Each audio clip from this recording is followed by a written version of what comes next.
Welcome to the latest episode of Mob Talk Sitdown. I'm Dave Schratwieser. And I'm George Anastasia. George, everybody talking about Joey Merlino getting out of jail, and we'll get to that in a minute, but we have some new details on that big Mafia takedown in Sicily back in July. Yeah, Operation New Connection has a strong Philadelphia connection.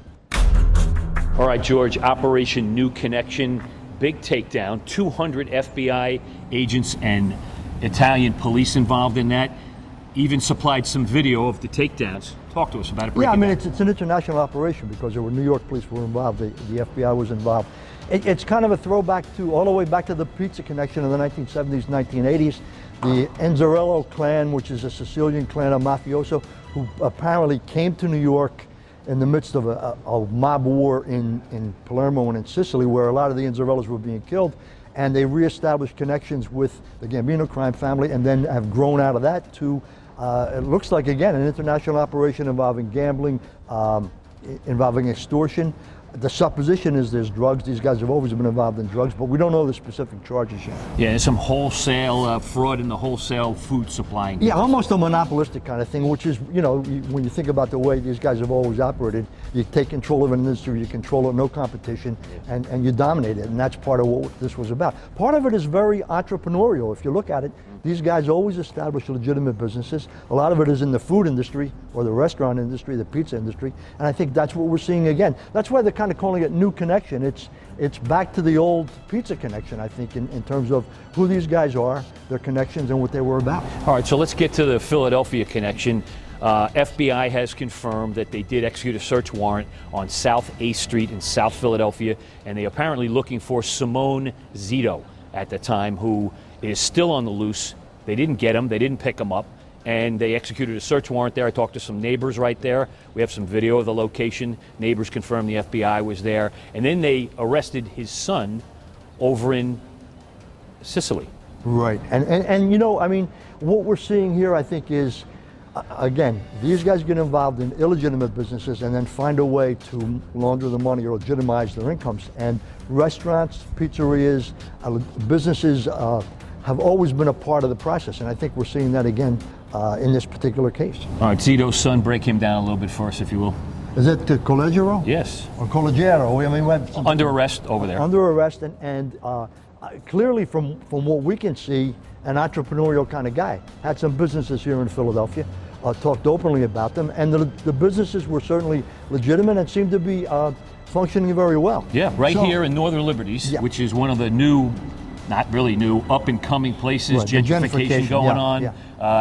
A coffee place, a pizza place, right. And then going through some Philadelphia records, I found that also just made a purchase of another piece of property for $300,000 in the heart of South Philadelphia, down around 12th and Rittner.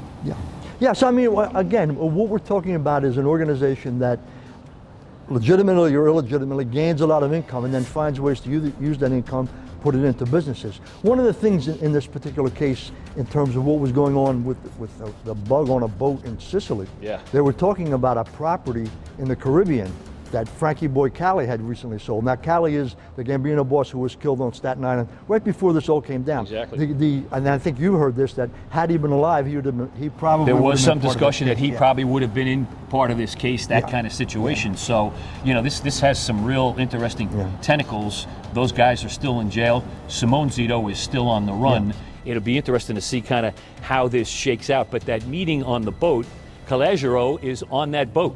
I mean, there's some high-ranking Inzerillos and Gambinos on that boat, and he's on the boat with them. Yeah, I mean, and this was, according to Sicilian authorities, this is an example of the connections that were being made and the business that was being discussed. This goes all the way back to the 1980s when the mob boss in Sicily, Salvatore Riena, known as the Beast, basically went to war with the Inzerillos and killed a lot of them. And he was a very violent guy. This is like the 80s into the 90s. He was from Corleone and they were from Palermo. And if you remember back in that period, I mean, a lot of the Inzerillos, I think, fled Sicily because of the violence. But during that same period in 1992, two dominant Sicilian magistrates that were prosecuting the Mafia Paolo Borsellino and Giovanni Falcone were both assassinated. Yeah. This was all Toto Riena. Now, Riena just died in prison in 2017, and I think once he was arrested, the Inzerilli saw an opportunity to get back into Sicily, reestablish the foothold they had there, and I think that's what they were doing. It was kind of a reverse. They came to New York to get support from the Gambinos and then went back. And I think that's what we're seeing played out. And if this thing comes to fruition, if we end up seeing it all, I think it's going to be a fascinating story. And the Gambino's no stranger to South Jersey. One of those arrested over there is Salvatore Gambino, the mayor of Torretta. And according to one of the tapes that the Italian police released, Simone Zito is on tape talking about how he helped get him elected. Yeah, and again, it's politics, it's government, it's business. And, you know, we had... in addition to that, you've got the Cali here in New York with connections to the Gambinos, the Gambino crime family with the strong Sicilian faction.